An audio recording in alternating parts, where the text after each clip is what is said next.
Hello বন্ধুরা, আজ আমরা এক্সপ্লেন করতে যাচ্ছি Chinese BL series to my শোরের এপিসোড 9। এই এপিসোডের শুরুতে আমরা দেখতে পাই যে ইউসুলাং এবং লুজেন তারা একটা মহিলার অফিসে যায়, যে মহিলার সাথে লুজেনের দেখা করার কথা ছিল এবং সে সেটা ক্যান্সেল করে দিয়েছে।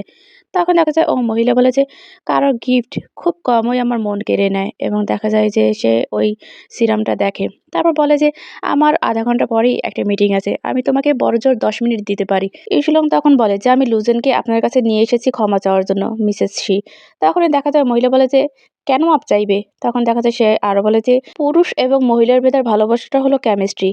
যদি লিটল লু আমার প্রতি আকৃষ্ট না হয় তাহলে আমি সেটা তাকে জোর করতে পারবো না। তারপর দেখা যায় সে মহিলা আরো বলে যে অনেস্টলি এখন আমার যে বয়স, আমি যদি একটু চেষ্টা করতাম তাহলে তার মতো একজনকে জন্ম দিতে পারতাম। তখনই দেখা যায় যে ইউসুলং লুজেনকে বলে যে লুজেন তুমি দাঁড়িয়ে আছো কেন? মিসেস শিয়ের কাছে এখনই ক্ষমা চাও। তখনই দেখা যায় যে লুজন তার দিকে তাকায় এবং বলে যে Mrs she, I am sorry, আমার ভুল হয়ে গেছে, আমি আপনাকে চরমভাবে হতাশ করেছি। এবং সে আর বলে যে আমি সিচুয়েশন না বুঝেই এটা করে ফেলেছি। তখনই দেখা যায় ইউসুং আবার বলে যে লুজন তুমি যদি কারো কাছে ক্ষমা চাও তাহলে অবশ্যই তোমাকে সিনসিয়ার হতে হবে। এবং সে আর বলে যে না হলে কেউ কিভাবে বুঝবে যে তুমি কি বলছো? তখনই দেখা যায় যে লুজেন তার সামনে আরেকটু এগিয়ে যায় এবং বলে যে মিসেস শি, আমার ভুল হয়ে গেছে, আমি ডেটটা অ্যাকসেপ্ট করেছিলাম কোনো কিছু না ভেবেই, প্লিজ আমাকে ক্ষমা করে দিবেন। কথা বলার পর সে মাথা নুইয়ে ক্ষমা চায়, এবার সোজা হয়ে দাঁড়ায়। তখন দেখা যায় ওই মহিলা বলে যে কেন এমনটা মনে হচ্ছে যে এখানে আমি ভিলেন?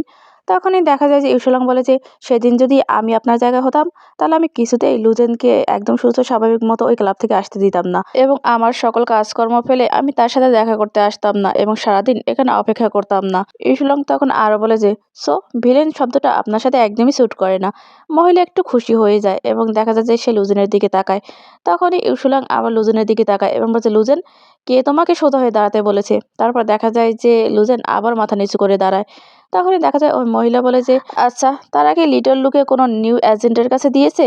তখনই দেখা যায় যে ইউসুলাং ওখান থেকে উঠে দাঁড়ায় এবং সে ধীরে ধীরে মিসেস শিয়ের কাছে আসে এবং বলে যে আমি হলাম গিয়ে তার এক্স। তখন ওই মহিলা বলে যে এক্স মানে আপনার বয়ফ্রেন্ড? তখনই দেখা যায় সে লুজেনের দিকে তাকায় এবং বলে যে তার মানে ওই এজেন্সি আমাকে একটা গে গাইকে রেকমেন্ড করেছে। তখনই দেখা যায় যে ইউসুলাং বলে যে আপনি আপসেট হবেন না, এবং সে আরো বলে যে এতে কোম্পানির কোনো দোষ নেই, এ পুরো দোষটাই লুজেনের। এবং সে বলে যে আসলে সে এই এন্ডোর্সমেন্টটা চেয়েছিল, এজন্য সে কানেকশন বিল্ড করতে চেয়েছিল, কিন্তু সে তার কোম্পানির সাথে ঠিকমতো কমিউনিকেট করেনি, যার কারণে সেই রিকোয়েস্টটা অ্যাকসেপ্ট করে নিয়েছিল। কিন্তু সে জানতো যে তার উচিত হয়নি স্ট্রেট সাজা এবং কাউকে ঠকানো।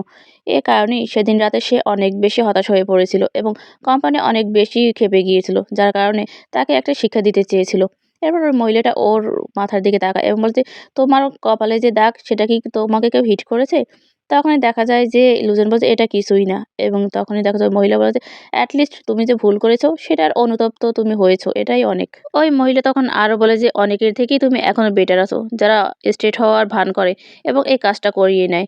তখনই দেখা যায় মহিলা ইউসুলাংয়ের দিকে তাকায় এবং বলে যে তার মানে সে তোমার এক্স বয়ফ্রেন্ড ছিল? তখনই দেখা যায় ইউসুলাং বলে যে হ্যাঁ। ওই মহিলা তখন বলে যে তুমি এক্স হয়েও এক্স এর বিপদে চলে এসেছো তাকে সাহায্য করার জন্য। এই কথা বলার পর দেখা যায় যে ইউসুলাং বলে যে এটাই লাস্ট বার, এবং আমি লাস্ট বারের মতো তাকে হেল্প করছি, এরপরে আর কখনোই এটা আমি করব না, আমাদের মাঝে যা ছিল তাই এখানেই শেষ। এই কথা শুনে দেখা যায় যে লুজেন তার প্যান্টটা খামচে ধরে এবং দেখা যায় যে ওই মহিলা একটা সিগারেট নেয় এবং যেই ধরাতে যাবে তখনই দেখা যায় যে ইউসুলাং তার পকেট থেকে লাইটারটা বের করে এবং ওই মহিলাকে সেই সিগারেটটা ধরিয়ে দেয়। মহিলা একটু অবাক হয়ে যায়, কিন্তু তারপর খুশি খুশি মনেই সে ওই লাইটার দিয়ে সিগারেট ধরায় এবং সেটা টানতে থাকে। তারপর দেখা যায় যে সে লুজেনের দিকে তাকায় এবং বলে যে তোমার বয়ফ্রেন্ড তো অনেক ভালো মানুষ, তাহলে তোমরা ব্রেকআপ কেন করলে? তখনই দেখা যায় যে লুজেনের চোখ বেয়ে আপনা আপনি পানি পড়তে থাকে এবং সেটা ইউসুলাং খেয়াল করে, কিন্তু সে কিছুই বলে না। তখনই দেখা যায় যে ওই মহিলা আবারও বলে যে কারণ তুমি স্যাটিসফাইড ছিলে না, তাই তো? এরপর দেখা যায় মহিলা আরো বলে যে কিছু কিছু মানুষ কখনোই তারা স্যাটিসফাইড হতে পারে না, এবং দেখা যায় সে আরো বলে যে কেউ হার্ডশিপ নিতে পারে না, তো কেউ তার সম্পদ ভাগাভাগি করতে পারে না। এবং দেখা যায় যে ওই মহিলা আরো বলে যে ইউসুলাংয়ের দিকে তাকিয়ে কথাটা বলে যে আমি যদি এরকম ডিসেন্ট একটা মানুষ পেতাম তাহলে প্রতিদিন রাত্রে আমাকে এরকম যে ছোট ছোট ছেলে এদেরকে বুক করতে হতো না আমার সময় কাটানোর জন্য। ইউসুলাং তখন লুজেনের দিকে তাকায় এবং বলে যে লুজেন এখনো ইয়ং এবং সে সবকিছুতেই আকর্ষণ অনুভব করে, এরপর দেখা যায় যে সে আরও বলে যে লাভ ওয়ার্ক, সে এর সবকিছু গোলমাল বাঁধিয়ে ফেলেছে এবং আমি আশা করব যে এর থেকে সে তার শিক্ষা লাভ করবে। এবং সে আরও বলে যে প্লিজ আমাদের একটু সহায়তা করুন। এই কথা বলার পর সে মাথাটা নিচু করে ওই মহিলার সামনে এবং বলে যে তাকে মাফ করে দিন। তখন ওই মহিলা বলে যে অনেক মানুষই আছে যারা তার লাভারের জন্য মাথা নিচু করে না। এরপর ওই মহিলা আরও বলে যে আমি আপনার জন্য এটা অ্যাকসেপ্ট করে নিলাম মিস্টার ইউ। তখন দেখা যায় লুজেন সোজা হয়ে দাঁড়ায়, ওর মনটা অনেক বেশি খারাপ হয়ে যায়। ওই মহিলা তখন বলে যে আমি আমার এজেন্ট চেঞ্জ করছি না। এবং সে লুজেনকে বলে, লুজেন আমি তোমাকে অনেক বেশি পছন্দ করতাম, কারণ তুমি আমার এক্স হাজবেন্ডের মতো ছিলে অনেকটাই দেখতে, যখন সে ইয়ং ছিল। এরপর দেখা যায় সে আরও বলে যে শুধু তার মতো ব্ল্যাক হার্টেড হয়ে বড় হয়েও না।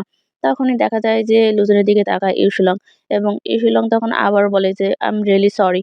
এবার দেখা যায় মহিলা তখন ওই কন্ট্রাক্টে আবারও সাইন করে দেয়, এবং দেখা যায় যে লুজেন আবারও মাথা নিচু করে সরি বলে তাকে। এরপর দেখা যায় যে ওই মহিলাটা সেই ফাইলটা ইউসুলংকে দিতে নেয়, এবং সেটা ইউসুলং নিতে গেলেই মহিলা সেটা সরিয়ে ফেলে এবং ওর দিকে তাকিয়ে বলে যে what a pity mister you, তুমি মহিলা পছন্দ করো না। যদি তুমি মহিলা পছন্দ করতে তাহলে যে কোনো মূল্যেই হোক আমি তোমাকে আমার করে নিতাম। এরপর ওই মহিলাটা ফাইলটা ইউসুলংয়ের দিকে বাড়িয়ে দেয় এবং ইউসুলং সেটা হাতে নেয় এবং সেটা হাতে নিয়ে সোজা হয়ে দাঁড়ায়। এরপর বলে যে আপনি অনেক কাইন্ড এবং অনেক বিউটিফুল, আপনি অবশ্যই রাইট পারসনটা খুঁজে পাবেন। ওই মহিলা তখন বলে যে রাইট পারসন। তখন ওই মহিলা ওকে জিজ্ঞাসা করে যে আপনি কি আপনারটা পেয়েছেন? তখনই ইউসুলাম মনে মনে বলে যে সেদিন রাতের আগ পর্যন্ত আমি ভাবতাম যে আমি পেয়েছি। এর পরের দৃশ্যে আমরা দেখতে পাই যে ইউসুলাং সে ফানশাওর যে সেকেন্ড ব্রাদার থাকে তার সাথে দেখা করার জন্য একটা ঐতিহাসিক যে রেস্টুরেন্ট সেখানে আসে, এবং দেখা যায় সে গিয়েই বলে যে হ্যালো সেকেন্ড ইয়ং মাস্টার, এবং সে আরও বলে যে আপনাকে ওয়েট করানোর জন্য আই এম সরি। ফানিউ তখন বলে যে সমস্যা নেই, তুমি 10 মিনিট আগেই চলে এসেছো। এবং দেখা যায় যে তখন সে সামনের দিকে তাকিয়ে ওই লোকগুলোর নাচ গান দেখে আর বলে যে আমি আমার টেস্টকে জাস্ট একটু ঝালাই করছিলাম। তখনই দেখা যায় ইউসুলাং বলে যে আপনি এরকম ট্র্যাডিশনাল একটা রেস্টুরেন্ট ব্যাংককে কি করে খুঁজে পেলেন? এগুলো আমি আমার থার্ড ব্রাদারের কাছ থেকে শিখেছি, যে হুয়ার যে কালচার আছে তার সৌন্দর্য, তার রন্ধন প্রণালী এবং আরও অনেক কিছু, এগুলো আমি মজা নিতে চাই, এগুলো আমি উপভোগ করতে চাই। ইউসুলাং তার সামনে রাখা চাটা একটু পান করে এবং বলে যে আচ্ছা আমরা আসল কথায় চলে আসি, আপনি কেন আমার সাথে দেখা করতে চাইছেন? তখনই দেখা যায় ফানু বলে যে আমি শুনলাম তুমি আর ফানশাও নাকি ব্রেকআপ করে ফেলেছো, এটা কি সত্যি কথা? ইউসুলং তখন বলে যে আমার মনে হচ্ছে যে আপনার আমাকে কিছু বলার আছে, এরকম ঘুরিয়ে পেঁচিয়ে কথা বললে তার থেকে বরং আমরা এই শোটা এনজয় করি। তখনই দেখা যায় ফানু বলে যে আচ্ছা ঠিক আছে, আমি এক লাইনেই তোমাকে এই কথাটা বলছি। এবং দেখা যায় সে তখন বলে যে সে তোমার সাথে যা করেছে তুমি কি এর জন্য রিভেঞ্জ নিতে চাও না? তখনই দেখা যায় যে ইউসুলং একটু হাসে। তখন দেখা যায় ফানু বলে যে এখানে হাসির কী হলো?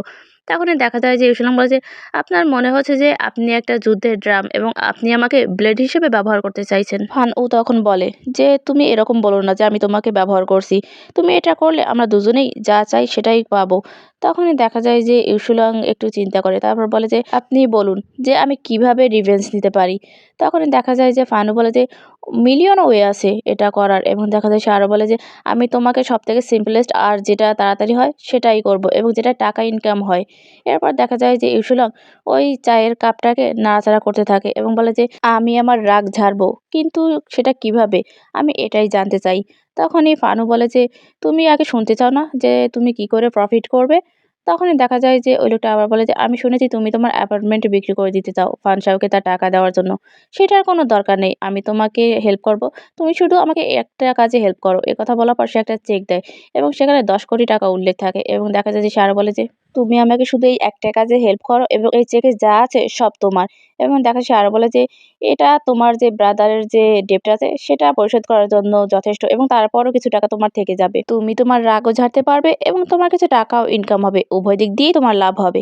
তখনই দেখা যায় যে ইউসুলাং নুয়ে ওই চেকটা দেখে এবং বলে যে এতগুলো টাকা? তখনই দেখা যায় যে সে আরও বলে যে আচ্ছা আমাকে তাহলে কি করতে হবে? তখনই দেখা যায় যে ফানু বলে যে কঠিন কিছুই না। কথা বলার পর সে একটা ড্রাইভ বের করে এবং বলে যে তুমি শুধু এই ড্রাইভটা ফানসাওর যে অর্ক ল্যাপটপ আছে সেটা ইনসার্ট করে দিবে, তাহলেই তোমার কাজ শেষ। তখন ইউসুলাং বলে যে তারপর? দেখা যায় যে তখন ফানু বলে যে তারপর ওয়েট করতে হবে পুলিশের জন্য, এবং তখনই দেখা যায় যে ইউসুলাং বলে যে সে কি ইলিগাল কিছু করছে? তখনই দেখা যায় যে ফানু বলে যে ডিরেক্টর ইউ, সে যদি পুলিশের হাতে ধরা পড়ে, যদি হ্যান্ডকাপ পড়ে তার হাতে, তাহলে তোমার ভালো লাগবে না? ইউসুলাং কিছুই না বলে সে ওই দেখা যায় নাটকটা উপভোগ করতে থাকে, এবং দেখা যায় যে ওই লোকগুলো যে অঙ্গভঙ্গি করে সেটাই সে মনে মনে আওড়াতে থাকে। ইউসুলাং তখন ওই চেকটা ফানুর দিকে এগিয়ে দেয় এবং বলে যে, সেকেন্ড ইয়ার মাস্টার, আপনার আমার মাঝে আর কোনো কথাই রইল না। সে আরও বলে যে, আপনাদের ফ্যামিলির যে ঝামেলা সেটা আপনারা নিজেরাই মিটিয়ে নিন। এবং দেখা যায় এই কথা শুনে পানু অনেক বেশি অবাক হয়ে যায় এবং তখনই দেখা যায় যে ইউসুলাং আবার ওই চায়ের কাপটা থেকে কিছুটা চা পান করে এবং সেটা নিচে রাখে এবং দেখা যায় যে সে বলে যে, থ্যাংক ইউ আপনার চায়ের জন্য, কিন্তু এই চাটা এখন অনেক ঠান্ডা হয়ে গেছে। এই কথা বলার পর সে কাপটা নিচে রাখে এবং ঠাস করে তার ঢাকনাটা কাপের উপর ফেলে দেয় এবং চলে যেতে নেয়। তখনই দেখা যায় ফানু তাকে ধরে বসে এবং বলে যে, ডিরেক্টর ইউ প্লিজ একটু বসুন। এবং সে আরও বলে যে, আমি কখনোই আপনাকে এরকম মানুষ ভাবিনি যে আপনি ইনসাল্ট হওয়ার পরেও চুপচাপ বসে থাকবেন। সে আর বলে যে, আমার ফাংশনের একটা রেকর্ড আছে, আপনি কি সেটা শুনতে চান? এবং সে কি করে আপনার কথা অন্যকে বলে সে ব্যাপারে। তখনই দেখা যায় যে ইউসুলাং বলে যে, আপনি কি তার পিছনে লোক লাগিয়েছেন? তখন দেখা যায় ফানু বলে যে, আমাদের থার্ড ব্রাদার অনেক বেশি কেয়ারফুল এবং শার্প, আমি এটা করতে পারবো না। এবং শার বলে যে, আমি এটা শি ফ্যামিলি থেকে নিয়েছি, তারাই মনে হয় কাউকে হায়ার করেছে এবং তারাই এটা রেকর্ডিং করেছে এবং আমি ভেবেছিলাম হয়তো এটা কাজে লাগবে, এজন্যই তাদের থেকে নিয়েছি। এরপর দেখা যায় যে ফানু আরও বলে যে, কিন্তু আমি কখনোই আশা করিনি যে আমি এসব শুনবো, সে অনেক বেশি করে ফেলেছে এবার। কথা বলার পর দেখা যায় যে সে আর বলে যে, ডিরেক্টর ইউ আপনি কি এটা শুনতে চান? তখনই দেখা যায় যে ইউসুলাং মনটা খারাপ করে ফেলে এবং বলে যে, দরকার নেই। এরপর দেখা যায় যে সে আর বলে যে, আমি এতে ইন্টারেস্টেড না। এই কথা বলার পর সে উঠে ওখান থেকে চলে যেতে নেয়। কিন্তু তখনই দেখা যায় যে ফানু ওই রেকর্ডিংটা ছেড়ে দেয় এবং সেদিন যে বারে কথা হয়েছিল শিলিগুয়া আর ফানসাওয়ের, সেই রেকর্ডটাই ওখানে বাজতে থাকে এবং এটা শুনতে শুনতেই দেখা যায় যে ইউসুলাং অনেক বেশি রেগে যায় এবং রাগে সে হাতের মুঠিটা বন্ধ করে ফেলে এবং দেখা যায় যে তাকে অনেক বেশি বিচলিত দেখা যায়। ফান ইউ তখন বলে যে, ডিরেক্টর ইউ আপনি কি এটা অ্যাকসেপ্ট করতে পারছেন? আমি হলে তো একদমই করতে পারতাম না। এবং সে আর বলে যে, আমি যতদূর জানি ফানসাও এখনও আপনার উপর অ্যাডিক্টেড, কেননা আপনি তার সাথে ভালোবাসার অভিনয় করে তার বিশ্বাস অর্জন করবেন এবং তারপরে এই যে ড্রাইভটা আছে সেটা তার ল্যাপটপে ঢুকিয়ে দিবেন, তাহলেই মিশন সাকসেসফুল হবে। আপনি টাকা ইনকাম করবেন আর রাগও ঝাড়বেন। এবং দেখা যায় সে আর বলে যে, কেন হবে না এরকম? তখন ইউসুলাং বলে যে, সেকেন্ড ইয়ং মাস্টার আপনার যদি ভালো লাগে তাহলে আপনি ওই রেকর্ডিংটা রেখে দিন। এবং সে আরও বলে যে, আপনাদের ভাইদের স্পেশাল হবি থাকা এটা সারপ্রাইজিংয়ের কিছু না। এরপর আমরা দেখতে পাই যে সুলাং ওই রেস্টুরেন্ট থেকে বেরিয়ে আসে এবং তাকে অনেক বেশি বিধ্বস্ত দেখা যায় এবং দেখা যায় যে তার অনেক খারাপ লাগা শুরু করে এবং সে ভাবতে থাকে ওই সব কথাগুলো, যে যা বলেছিল, জিয়াও বলেছিল, জিয়ার ভাই বলেছিল, এই সব কিছু তার মনে পড়তে থাকে এবং দেখা যায় যে সে অনেক বেশি সিক হয়ে পড়ে। আসলে আমরা যাকে আপন ভাবি তার কাছ থেকে সামান্যতম কষ্ট আমাদের অনেক বেশি মনে হয়। এরপরে দেখা যায় যে সুলং একটা ওয়ালের সাথে গিয়ে হেলান দিয়ে দাঁড়ায় এবং সে তার পকেট থেকে সিগারেট বের করে এবং সেটা ধরাতে গেলেই সে দূরে দেখতে পায় যে একটা মহিলা এবং একটা পুরুষ আসতেছিল। তাদের দেখে সে স্থির হয়ে দাঁড়ায় যাতে তারা কিছু বুঝতে না পারে। ওই লোক দুটো চলে যায়। এরপর দেখা যায় যে থেকে তার ফোনটা বের করে এবং সে বাইতিংকে কল করে এবং বলে যে, বাইতিং আমাকে একটা সাহায্য করতে হবে তোমার। বাইতিং তখন জিজ্ঞাসা করে, কি ব্যাপার বলো তো? তখন ইউসুলাং বলে যে, একজনকে ড্রাঙ্ক করতে হবে আমার জন্য তোমার। তখনই আমরা দেখতে পাই বারের চিহ্ন এবং দেখা যায় বাইতিং ইয়ং মাস্টার যে থাকে মিস্টার বাই তাকে নিয়ে আসে এবং সে অনেকটা ড্রাঙ্ক থাকে এবং দেখা যায় ওর ড্রেস অনেকটা খোলামেলা থাকে। বাই পেংউ তখন বলে যে, তুমি কি নতুন? আমি কেন তোমাকে এতদিন দেখিনি? তখনই দেখা যায় যে বাইতিং বলে যে, আসলে তোমার দেখার মতো সুযোগই হয়নি, এজন্যই তুমি দেখোনি। এরপর দেখা যায় যে ওরা দুজনে সোফায় গিয়ে বসে এবং অন্যান্য মেয়েরা তখন বলে যে, আমাদের বাইতিং না অনেকটা সুইট এবং পিওর টাইপ, সে থার্ড ইয়ং মাস্টারের সাথে কি করছে এবং তার যে আউটফিট আছে সেটা দেখো কতটা খোলামেলা। এরপর দেখা যায় যে মেয়েরা আরও কতক্ষণ ওদেরকে নিয়ে আলোচনা করে। এদিকে দেখা যায় যে বাই পেঙ্গু সে পুরোপুরি ড্রাঙ্ক থাকে এবং দেখা যায় যে সে বারবারই বাইতিংকে কিস করতে নেয়। ওই মেয়েগুলো তখন বলে যে থার্ড ইয়ং মাস্টার কার্বি এবং বোল্ড মেয়েদেরকে পছন্দ করে। এরপর দেখা যায় যে পেঙ্গু বাইতিংকে কিস করতে নিলে বারবারই সে সরে যায়। তখনই দেখা যায় যে পেঙ্গু বলে যে, আচ্ছা আমার ছুটিকে কি করলে সে এরকম করবে না আমার সাথে, আমি কি তোমাকে একটা ব্যাগ কিনে দেবো? এই কথা বলে ওর হাতে একটা চুমু খায়। তখনই বাইতিং বলে যে, আমি কি করে আপনার টাকা খরচ করতে পারি ইয়ং মাস্টার? সে আবার বলে যে, তার থেকে বরং আপনি ড্রিঙ্কস করুন, তাতেই আমি স্যাটিসফাইড হব। তারপর দেখা যায় যে পেঙ্গু একটু হাসে এবং বলে, আচ্ছা ঠিক আছে, আজকে রাত্রে আমি তোমার সাথে ড্রিঙ্কস করবো তোমাকে হ্যাপি বানানোর জন্য। এরপর বাইচিং তার হাত থেকে গ্লাসটা টেবিলের উপর রাখে এবং বলে যে, ড্রিঙ্ক করার আগে চলো তোমাকে একটা চুমু খেয়ে নেই আমি। এই কথা বলার পর দেখা যায় সে বাইচিংকে জোর করে একটা চুমু খেতে নেয়। তখনই দেখা যায় ইউসুলং ওখানে পৌঁছায় এবং ওর গলা চেপে ধরে এবং তখনই দেখা যায় পেঙ্গু রেগে যায় এবং বলে যে, what the hell are you? তখনই দেখা যায় যে ওর মুখের দিকে তাকায় এবং চিনতে পারে এবং বলছে, তুমি? তখনই দেখা যায় যে ইউসুলং বলে যে, হ্যাঁ আমি। তোমার মনে আছে তুমি একবার আমাকেও এরকম জোর করে চুমু খেতে চেয়েছিলে? বাইটিং তখন পাশে থেকে বলে যে, তার মানে থার্ড ইয়ং মাস্টার আপনি ছেলে মেয়ে দুজনকেই পছন্দ করেন? এই কথা শুনে দেখা যায় যে বাই পিয়ং এর অনেক বেশি খারাপ লাগে এবং সে ইউসুলাংকে একটা ধাক্কা মারে এবং বলে যে, তুমি ভুলভাল কথাবার্তা বলা বন্ধ করো, আমি তোমার ওপর একটা আঙুলও ফেলিনি। তখনই দেখা যায় যে ইউসুলাং একটু নুয়ে ওর কাঁধের ওপর হাতটা বুলোতে থাকে এবং বলে যে ইয়ং মাস্টার, আমি আপনার সাথে পুরোনো সময়গুলো আবারও কাটাতে চাই। এবং তখনই দেখা যায় যে সে আরো বলে যে এই জন্যই আজকে আমি এখানে এসেছি। এই কথা শুনে দেখা যায় যে পেঙ্গু ওকে ধাক্কা দিয়ে সরিয়ে দেয় এবং বলে যে গেট লস্ট। তখনই দেখা যায় যে ইউসুলাং ওর দিকে তাকায় এবং পেঙ্গু তখন বলে যে আমি কিছুই করিনি, যা করার সব করেছে ফানশাও। এবং সে আর বলে যে তোমার তো রিভেঞ্জ নিতে হয়, তাহলে তুমি তার কাছে যাও, আমার কাছে কেন এসেছো? পেঙ্গু আবার বলে যে আমি ছেলেদেরকে পছন্দ করি না এবং তোমার যদি এরকমটাই মনে হয় তাহলে তুমি তাকে খোঁজো গিয়ে, আমার কাছে কেন এসেছো? আমি এসব কিছুই করিনি। এবং সে আরো বলে যে নাকি তোমার মলেস্টেড হতে হতে তুমি তাতে অ্যাডিক্টেড হয়ে গেছো। এই কথা শুনে দেখা যায় যে ইউসুলাঙ্গের অনেক বেশি খারাপ লাগে এবং সে হাতের মুঠিটা রাগে বন্ধ করে ফেলে। বাই পেনগু আরো বলে যে তুমি আসলেই একটা সিক মানুষ। এবং দেখা যায় যে সে আরো বলে যে আমি জাস্ট তোমাকে একটু দয়া করেছি, তুমি না ভাবতে যে ফানশাও অনেক ভালো একজন মানুষ। তখনই দেখা যায় যে বাইতিং ওকে থামানোর চেষ্টা করে এবং বলে যে ইয়ং মাস্টার, আপনি আমাকে ভয় পাইয়ে দিচ্ছেন। তখন সে আর বলে যে চলেন আমরা তার থেকে বরং ড্রিঙ্কস করি। তখনই দেখা যায় যে বাই পেনকু তখন বলে যে চলো আমরা পার্টি ক্যারি করি, তাকে ইগনোর করো। এবং দেখা যায় যে সে আরও বলে যে সে একটা ফ্রেক, তাকে কিছু মনে করো না, জাস্ট ইগনোর করো। এরপর দেখা যায় সে আরও বলে যে লেটস ড্রিঙ্ক। তখনই দেখা যায় যে ইউসুলং অনেক বেশি কষ্ট পায় এবং দেখা যায় যে সে বাইতিংকে বলে যে বাইতিং চলো এখান থেকে। তখন দেখা যায় যে পেঙ্গু আরো রেগে যায় এবং বলছে আসলে তোর সমস্যাটা কি? বাইটিং তখন মিস্টার বাইকে শান্ত করার চেষ্টা করে এবং দেখা যায় যে ইউসুলিং এর দিকে তাকিয়ে বলে তুমি যাও, আমি ঠিক আছে, আমি ম্যানেজ করে নেব। তখনই দেখা যায় যে তারা আবার ড্রিঙ্কস করা শুরু করে এবং ইউসুলং তাকে এতটাই বিধ্বস্ত মনে হয় যেন তার ভেতরে প্রাণটাই নেই।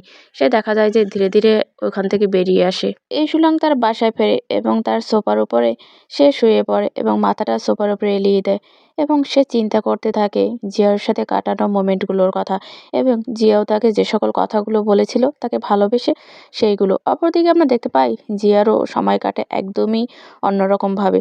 সেও বারে যায়, ড্রিঙ্কস করে এবং দেখা যায় যে তার মন অনেক বেশি খারাপ থাকে এবং তারও মনে পড়ে ইউসুলাংয়ের লাস্ট কথাগুলো, যেগুলো বলেছিল যে সে তাকে কিভাবে ইউজ করতে চাইছিল। এরপর দেখা যায় যে ইউসুলাংয়ের দিনগুলো অনেক খারাপভাবেই যায়। সে তার বাসায় থাকে, সারাক্ষণ ড্রিঙ্কস করে এবং একা একাই থাকে। দুজনের জন্যই ব্রেকআপ যে ইফেক্ট এরা থাকে সেটা শুরু হয়ে যায়। এরপর দেখা যায় যে একসময় ইউসুলাং ড্রিঙ্কস করতে করতে সে জিওর কথা আবারও চিন্তা করতে থাকে এবং তখনই তার ইন্টিমেট হওয়ার কথা মনে পড়ে এবং সাথে সাথেই রেগে সে তার হাত থেকে গ্লাসটা নিচে ফেলে দেয় এবং গ্লাসটা ভেঙে চুরমার হয়ে যায়। এরপর দেখা যায় যে সে তার পকেট থেকে তার ফোনটা বের করে এবং লুজেনকে কল করে আর বলে যে লুজেন, আগামীকালকে বিকেলে তুমি আমার সাথে দেখা করো এবং তুমি আসার সময় ফানসহ তোমাকে যে পেন্টিংটা দিয়েছিল সেটাও নিয়ে আসবে। এই কথা বলে সে তার ফোনটা রেখে দেয়। এর পরের দৃশ্যে আমরা দেখতে পাই যে শিলিহুয়া আর জিয়াও তার আর দুইটা ফ্রেন্ডের সাথে বার থেকে বের হয় এবং ওরা একটু ড্রাঙ্ক থাকে। তখনই দেখা যায় শিলুয়া বের হতেই বলে যে তুমি আমি ডাকলে কখনোই আসতে না। এবং দেখা যায় যে সে আরো বলে যে কিন্তু যখন থেকে তুমি ওই ইউগাইকে ডাম্প করেছো তুমি নিজেই চলে এসেছো, আমাকে ডাকতেও হয়নি। এবং সে আরো বলে যে তোমার তাকে আরো আগেই ছেড়ে দেওয়া উচিত ছিল। তারপরে দেখা যায় যে সে আবার বলে, চলো তুমি আমার গাড়িতে ওঠো, আমার অ্যাসিস্ট্যান্ট আমাদেরকে পৌঁছে দেবে।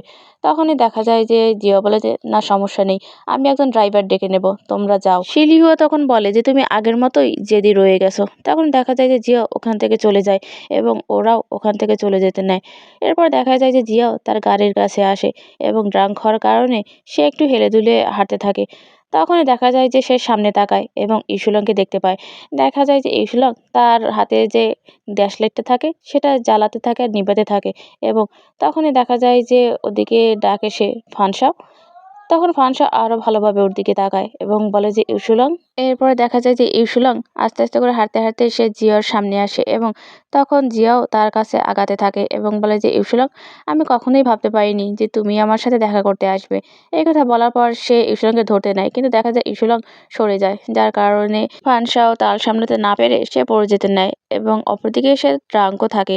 তারপর দেখা যায় সে আবার সোজা হয়ে দাঁড়ায় এবং তখনই দেখা যায় যে ইউসুলাম বলে যে আমি বাই পেঙ্গুর সাথে দেখা করতে গিয়েছিলাম। তখন ফানসা বলে তুমি তাকে কি করে খুঁজে পেলে, সে তো এসব বারেও আসে। তখনই দেখা যায় যে ইউসুলাম তার পকেট থেকে দুইটা গ্লাভস বের করে এবং গ্লাভস দুইটা হাতে পড়তে থাকে আর জিয়াও সেটা তাকিয়ে তাকিয়ে দেখতে থাকে। তখন ইউসুলাং ওর দিকে তাকায় আর বলে যে তুমি আমাকে সেদিন কি বলেছিলে সেটা মনে আছে? জিয়াও ইউসুলাংয়ের দিকে তাকিয়ে থাকে। ইউসুলাং তখন আবারও বলে যে যেদিন আমি অ্যাসাল্ট হয়েছিলাম তার পরের দিন গাড়িতে বসে তুমি আমাকে বলেছিলে যে এটা যে করেছে তাকে অবশ্যই তার পাওনাটা ফেরত পেতে হবে। এবং তখন দেখা যায় সে আরও বলে যে এই জন্যই আমি এই গ্লোভস আজকে নিয়ে এসেছি, যাতে তোমার কথাটা থাকে এবং আমি সেটা রাখতে পারি। একথা বলার পরই দেখা যায় যে সে ইউসুলাংকে ওটা দিয়ে একটা ঘুষি মারে এবং ইউসুলাং সে একটু নড়ে যায়। এরপর পাস্টের একটা কাহিনী দেখানো হয়, যেখানে দেখা যায় যে জিয়াও বলে যে আমি এই গ্লোভসটা কিনে এনেছি, যদিও তুমি আমার হাতটাই বেশি পছন্দ করো। এবং সে আরও বলে যে আচ্ছা আজকে রাত্রে হলে কেমন হয়। তখনই দেখা যায় যে তারা দুজনেই ওখানে ইন্টিমেট হয়। এরপর আবার বর্তমানে ফিরে আসে এবং দেখা যায় যে জিয়াও টলতে টলতে সোজা হয়ে দাঁড়ায় এবং দেখা যায় যে তখন ইউসুলাং আবারও ওকে মারে এবং পাস্টার আবারও সেই দৃশ্যে ফেরত যায়, যেখানে দেখা যায় যে ইন্টিমেট হওয়ার সময় ইউসুলাং জিজ্ঞাসা করেছিল যে জিয়াওকে যে আমি কি তোমাকে বিশ্বাস করতে পারি। এরপর দেখা যায় যে সে আরও বলে যে আমি তো স্পেশাল কেউ না, কিন্তু তবুও আমার ডিগনিটি রয়েছে। এবং দেখা যায় যে সে আরও বলে যে তুমি যদি আমাকে মিথ্যা কথা বলো তাহলে সেটা মিথ্যা কথা ক্যারি করে যেও, আমাকে জানতে দিও না সত্যটা, এতটুকু সাহায্য আমাকে তুমি করতে পারবে তাই তো। তারপর বাস্তবে ফিরে আসে, দেখা যায় যে জিয়ার মুখ থেকে রক্ত বের হয় এবং তখনই দেখা যায় ইসলাম মনে মনে বলে যে তুমি আমার সব থেকে হাই রিস্কের একটা গেমস ছিলে, আমি কি এখানে জিততে পারবো।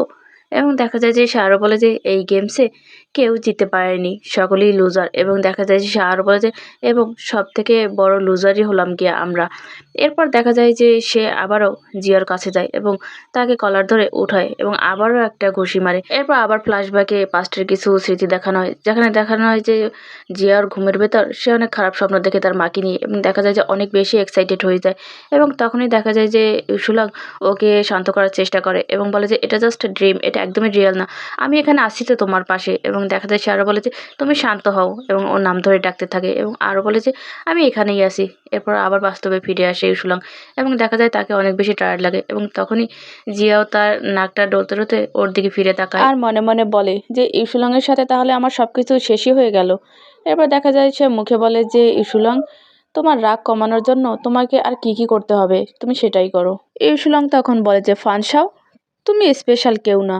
এবার সে আরও বলে যে আমি বাই পেঙ্গুইনকেও 10 মিনিটের জন্য মেরেছিলাম আগে, তোমার সেটা মনে আছে, এবং আমিও তোমার সাথে ঠিক সেটাই করব। এরপর দেখা যায় সে আবারও জিয়ার কাছে যায় এবং ওকে আবারও একটা ঘুষি মারে এবং দেখা যায় যে তখন জিয়াও মাটিতে পড়ে যায়। জিয়াও তখন তার মাথাটা একটু জাগায় এবং সে ঈশানের দিকে তাকিয়ে বলে যে কিছু একটা চেঞ্জ হয়ে গেছে, তুমি সবসময় তোমার নিজেকে কন্ট্রোল করতে। এবং দেখা যায় যে সে আরও বলে যে কিন্তু এখন প্রতিটা মারই আমার গায়ে লাগছে। এবং দেখা যায় যে জিয়াও আরও বলে যে তুমি সেমভাবে আমাকে ট্রিট করছো না এবং কিছু একটা তো মিসিং আছেই। তখনই দেখা যায় যে ইউসুলাং ওর দিকে আগায় এবং বলে যে তুমি স্পেশাল ট্রিটমেন্ট চাও, আচ্ছা ঠিক আছে তাহলে আমি সেটাই করছি। ইউসুলাং তখন পা দিয়ে ধাক্কা দিয়ে জিয়াওকে আবারও শুইয়ে দেয় এবং দেখা যায় যে সে ওর বুকের ওপর পাটা রাখে এবং নিচু হয় এবং দেখা যায় যে ওর দিকে তাকায় ইউসুলাং এবং বলে যে ফানসাও লুজেনকে তুমি যে পেন্টিংটা দিয়েছিলে সেটা অবশ্যই আমার জন্য তুমি একটা মেসেজ রেখে গিয়েছিলে তাই না। এরপর দেখা যায় যে সে আরও বলে যে ওই মেসেজটায় লেখা ছিল যে বুদ্ধদেব কখনোই পাপ করে না এবং যদি সে পাপ না করে তাহলে তাকে পাপের ভেতর টেনে আনো। ইসলাম তখন ওকে বলে যে তুমি এটা থাই ভাষায় ট্রান্সলেট করো যে তুমি ওখানে কি লিখেছিলে। তখনই দেখা যায় যে জিয়া ওর দিকে তাকায় এবং বলে যে তুমি আমার বুদ্ধদেব এবং তুমিই আমার গড। তখনই দেখা যায় যে ইসলাম ওকে বলে যে ফানসাও আমি সত্যিই চিন্তা করতে পারছি না যে যে সকল থাই ভাষা তুমি আমার কানে কানে বলেছিলে প্রতিদিন সেগুলোর মানে কী ছিল। তখনই দেখা যায় যে সে আরও বলে যে ফানসা তুমি অলরেডি জাহান্নামে আছো এবং তোমার সাথে সাথে তুমি আমাকেও সেখানে নিয়ে যেতে চাইছো। এরপরে দেখা যায় যে সে আরও বলে যে তুমি এটাই চাইছো তো। তখনই দেখা যায় যে জিও চোখ বন্ধ করে রাখে এবং দেখা যায় যে শিলিহু উপস্থিত হয় এবং তার হাতে একটা হকি স্টিক থাকে। সে বলে যে লুজোটা কোথা থেকে আসলো এবং তার সাহস কী করে হয় আমার ভাইয়ের গায়ে হাত তোলা। এই কথা বলে যেই না সে ইসুলংয়ের গায়ে বাড়ি দিতে নেয় তখনই দেখা যায় যে ইসুলংকে টেনে নিয়ে যায় জিয়াও এবং ওর গায়ের উপর ইসুলং পড়ে যায়, যার কারণে দেখা যায় শিলিহুয়া তার বাড়িটা আর দিতে পারে না। এবং তখনই দেখা যায় যে জিয়াও ওকে বলে যে তুমি এখান থেকে চলে যাও। তখনই দেখা যায় যে শিলিহুয়া রেগে যায় এবং বলে যে আমি সত্যিই তোমার বিষয়ে অনেক বেশি নাক গলিয়ে ফেলেছি। এবং সে আরও বলে যে নেক্সট টাইম যদি তোমার লাইফের কোনো ব্যাপারে আমি নাক গলাই তাহলে আমি আমার মাথা খাই। এই কথা বলার পর দেখা যায় যে সে হকি স্টিকটা ওখানে ফেলে দিয়ে সে ওখান থেকে চলে যায়। ঘটনার আকস্মিকতায় ইউসুলং একদম অবাক হয়ে যায়। এরপর দেখা যায় যে সে ওঠে এবং সে গিয়ে ওই হকি স্টিকটা নিয়ে আসে এবং দেখা যায় যে জিয়াও তখনও শুয়ে থাকে ওর দিকে তাকিয়ে এবং ওর কাছে এসে ইসলং তখন বলে যে এইমাত্র আমাকে বাঁচানোর জন্য তোমাকে ধন্যবাদ, এবং সে আর বলে যে আমি 1 মিনিটের জন্য নীরবতা পালন করছি। এরপর দেখা যায় যে সে ওই হকি স্টিকটা তোলে এবং অনেক জোরে একটা বাড়ি দিতে নেয় সে জিয়াওকে। আর জিয়াও সেটা দেখে চোখ বন্ধ করে ফেলে, কিন্তু দেখা যায় যে ইসলং বাড়িটা জিয়ার গায়ের উপর দেয় না, সে নিচে দেয়। এবং দেখা যায় এরপর সে ওটা ফেলে দেয় এবং তার হাত থেকে সে গ্লোভস দুটো ফেলে দেয়। এরপর সে ধীরে ধীরে জিয়ার কাছে এসে হাঁটু গেড়ে বসে এবং ওর দিকে তাকায় আর বলে যে আমি তোমাকে লাস্টবারের মতো জিজ্ঞাসা করছি একটা কথা, তুমি কেন আমাকে এভাবে ট্রিট করলে? জিয়াও তখন বলে যে আমার জন্য সব কিছু হয়েছে এবং এ সব কিছুর দোষ আমার। তখনই দেখা যায় যে ইসলাম একটু বিদ্রূপের হাসি হাসে এবং তখনই দেখা যায় যে সে তার পকেট থেকে একটা কার্ড বের করে এবং সে বলে যে তুমি যে টাকা আমার ভাইয়ের কাছে পেতে, সে টাকাটা এখানে আছে এবং পিন নাম্বারটাও এর উপরে লেখা আছে। একথা বলার পর সে জিয়ার গায়ের ওপর ওই কার্ডটা ফেলে দেয় এবং বলে যে ফানসাও, তুমি কি বিশ্বাস করো যে এই পৃথিবীতে গড আছে? এবং দেখা যায় যে সে ওর গলার লকেটটার দিকে তাকায় এবং সেটা হাত দিয়ে ধরে আর বলে যে আমার সবসময় মনে হতো যে তোমার বুকের মধ্যে যে এই পেন্ডেন্টটা, এটা অশুভ, এবং সে ওটা ছিঁড়ে ফেলে, হাতে নিয়ে নেয়। এরপর দেখা সে আরও বলে যে আর এখন যখন আমি ভালোভাবে এটা দেখছি তখন এটাকে তোমার মতোই লাগছে। এরপর দেখা যায় যে সুতরাং উঠে দাঁড়ায় এবং সে ওই পেন্টিংটা আবারও দেখে আর বলে যে কিন্তু এটা অরিজিনালি একটা বাসা বাড়িকে গার্ড করার জন্য বানানো হয়েছে, কিন্তু তোমার তো হেলে থাকার কথা, তুমি তো অবশ্যই হেলে যাবে। এই কথা বলার পর দেখা যায় যে সে ওই লকেটটা জিয়ার গায়ের ওপরে ফেলে দেয় এবং দেখা যায় যে জিয়াও অনেক করুণভাবে ওর দিকে তাকিয়ে থাকে, কিন্তু ইউসুলংয়ের মুখ চোখ অনেক বেশি শক্ত থাকে। দেখা যায় যে সে ওখান থেকে চলে যায়। এরপর দেখা যায় জিয়াও শুয়ে শুয়ে বলে যে আমি জানি যে আমি জাহান্নামে যাব, কিন্তু সেটা আমি এখনই চাইছি না, আমি এখনই জাহান্নামে যেতে চাইছি না, কারণ জাহান্নামে তো আর তুমি নেই, আমি সেখানে তো আর তোমাকে পাবো না। এবং সে আর বলে যে ইউসুলাং, আমি তোমাকে চাই এবং জাহান্নামে আমি যেতে চাই, কিন্তু সেখানে তো তুমি নেই। এরপর দেখা যায় যে সে আরও বলে যে আমি তোমাকে সেখানে খুঁজে পাবো না। তারপর দেখা যায় যে সে আরও বলে যে তুমি তো আমার গড, আমি তোমাকে ছাড়া কিভাবে সেখানে যাব? এই কথা চিন্তা করতে করতেই দেখা যায় যে সে তার কল্পনার রাজ্যে হারিয়ে যায় এবং সে অনেক বেশি টেরিফাইড হয়ে যায় এবং দেখা যায় যে তার যে সিনড্রোম থাকে সেটা আরও বেড়ে যায়। সে আবারও মনে মনে বলে যে এখন কি অনেক বেশি দেরি হয়ে গেছে? এরপর দেখা যায় যে সে নিজেকে এতটাই অ্যানেক্সিয়াস করে ফেলে যে নিজেকে সে একটা অন্ধকার, একটা ছোট একটা জায়গার মধ্যে আবিষ্কার করে এবং দেখা যায় যে সে সামনে একটা ম্যাচ লাইট পায় এবং সেটা থেকে একটা কাঠি বের করে এবং দেখা যায় যে সে কাঠিটা দিয়ে সে ওখানে আগুন ধরায়। সে অনেক বেশি অ্যানেক্সিয়াস হয়ে যায়, যার কারণে তার মায়ের সাথে শেষ মুহূর্তে কাটানোর সময়গুলো তার আবার মনে হতে থাকে যে তার মা তাকে কিভাবে বাঁচিয়েছিল এবং কি বলে তাকে সাহস জুগিয়েছিল। এবার সে নিজেকে আবার পানির ভিতরে আবিষ্কার করে এবং দেখা যায় যে সে একটার পর একটা ওই ম্যাচের কাঠি ধরাতেই থাকে এবং সেটা শেষ হলে সেটা পানির ভিতর ফেলে দেয়। এরপর আবার ছোটোবেলার সেই দৃশ্যে ফেরত যায়, যেখানে দেখা যায় যে সে তার মাকে খুঁজতে থাকে এবং তার মা ডুবে যাওয়ার পর সে বলে আমি যদি লাইট জ্বালিয়ে দিই তাহলে কি আমি তোমাকে দেখতে পাবো? এরপর দেখা যায় যে সে লাইট জ্বালাতে থাকে একটা একটা করে এবং তখনই সে মনে মনে বলতে থাকে যে মম, তুমি আমাকে বেঁচে থাকতে বলেছিলে, কিন্তু কার জন্য বেঁচে থাকবো সেটা বলোনি। তখনই দেখা যায় যে পাস্টের সেই স্মৃতি, সেই সুনামির স্মৃতি, যেখানে দেখা যায় ওর মা ওকে নিয়ে দৌড়াতে গিয়ে ও পড়ে যায়। তখন ওর মা আবার ওকে নিতে আসে। তখনই দেখা যায় যে ওর বাবা দৌড়ে গিয়ে গাড়িতে ওঠে এবং গাড়ি ছেড়ে দিতে বলে, কিন্তু তখনই ওর বড় ভাই বলে যে ফানসার মা। তখনই দেখা যায় যে ওর বাবা বলে যে এখানে ওয়েট করার একদমই সময় নেই, তাড়াতাড়ি চলো। তখনই ওর মেজো ভাইও পেছন থেকে বলে যে আমরা এখানে ওয়েট করতে পারবো না, তাড়াতাড়ি ড্রাইভ করো। এরপর দেখা যায় ওই গাড়িটা ওদেরকে না নিয়ে ওখান থেকে চলে যায়।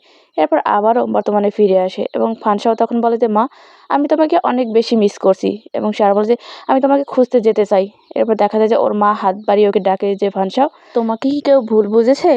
এরপর দেখা যায় যে ছোটবেলার কাহিনী, ওর মা ডুবে যাওয়ার পর ও বলতে থাকে যে মম, তুমি আমাকে ছেড়ে যেও না, বাবা অনেক বেশি স্ক্যারি। এবং সে আরও বলে যে আর বড় দুই ভাই তারা আমাকে একদমই দেখতে পারে না।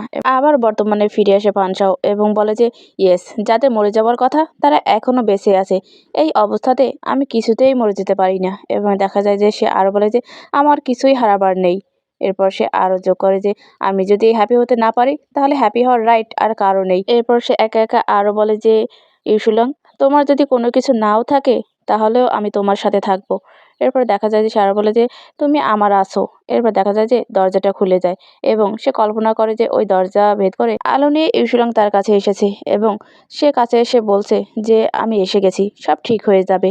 তখনই দেখা যায় যে জিও বলে যে ইউসুলং, এই কথা বলে সে ইউসুলাংয়ের দিকে তার হাতটা বাড়িয়ে দেয় এবং তখনই দেখা যায় যে ইউসুলাং সরে যেতে যেতে বলে যে ফানসাও, তুমি এখন থেকে আমার জীবনে আর কখনোই আসবে না, আমি কখনোই তোমার মুখ দেখতে চাই না। এই কথা বলার পর সে ওখান থেকে সরে যেতে থাকে এবং দেখা যায় যে পানসা অনেক বেশি অ্যানেক্সিয়াস হয়ে যায় এবং সে বলে যে ইউসুলাং, তুমি যেও না, তুমি আমার কাছে আসো। এবং দেখা যায় সে আরও বলে যে তুমি বলেছিলে না কোনো কিছু নিয়ে চিন্তা না করতে, তুমি তো বলেছিলে যে তুমি আমাকে ভালোবাসো।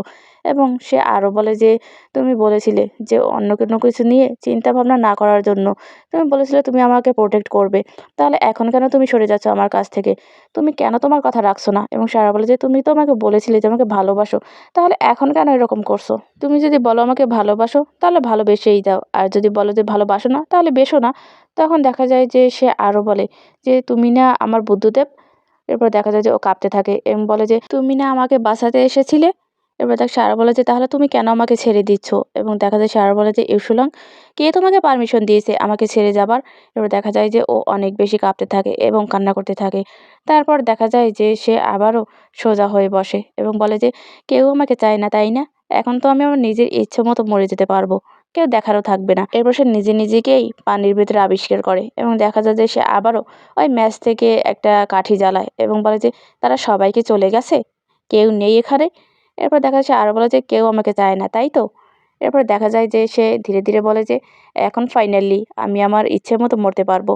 এরপর দেখা যায় যে সে ধীরে ধীরেই পানির ভেতর তলিয়ে যেতে থাকে এবং কতক্ষণ পর হঠাৎ করেই দেখা যায় যে তার ফোনটা বেজে ওঠে এবং তার হুঁশ ফেরে। সে দৌড়ে গিয়ে ওই ফোনটা তোলে এবং দেখা যায় যে হুয়াং কিং নামে একজন তাকে কল করেছে। সে ফোনটা পিক করে এবং হ্যালো বলে। এর পরের দৃশ্যে আমরা দেখতে পাই যে ইরশুলাং নতুন যে ডর্মে ওঠে সেখানেই ফিরছিল তার অফিস থেকে। তখনই দুটো ছেলের সাথে তার দেখা হয় এবং তখনই দেখা যায় যে ওরা ওর দিকে তাকায় এবং বলে যে ইরশুলাং। তখনই দেখা যায় ইরশুলাং ওদের গ্রিট করে। তখনই দেখা যায় একজন অপরজনকে বলে যে ডিরেক্টর ইউ এখন কি করছে?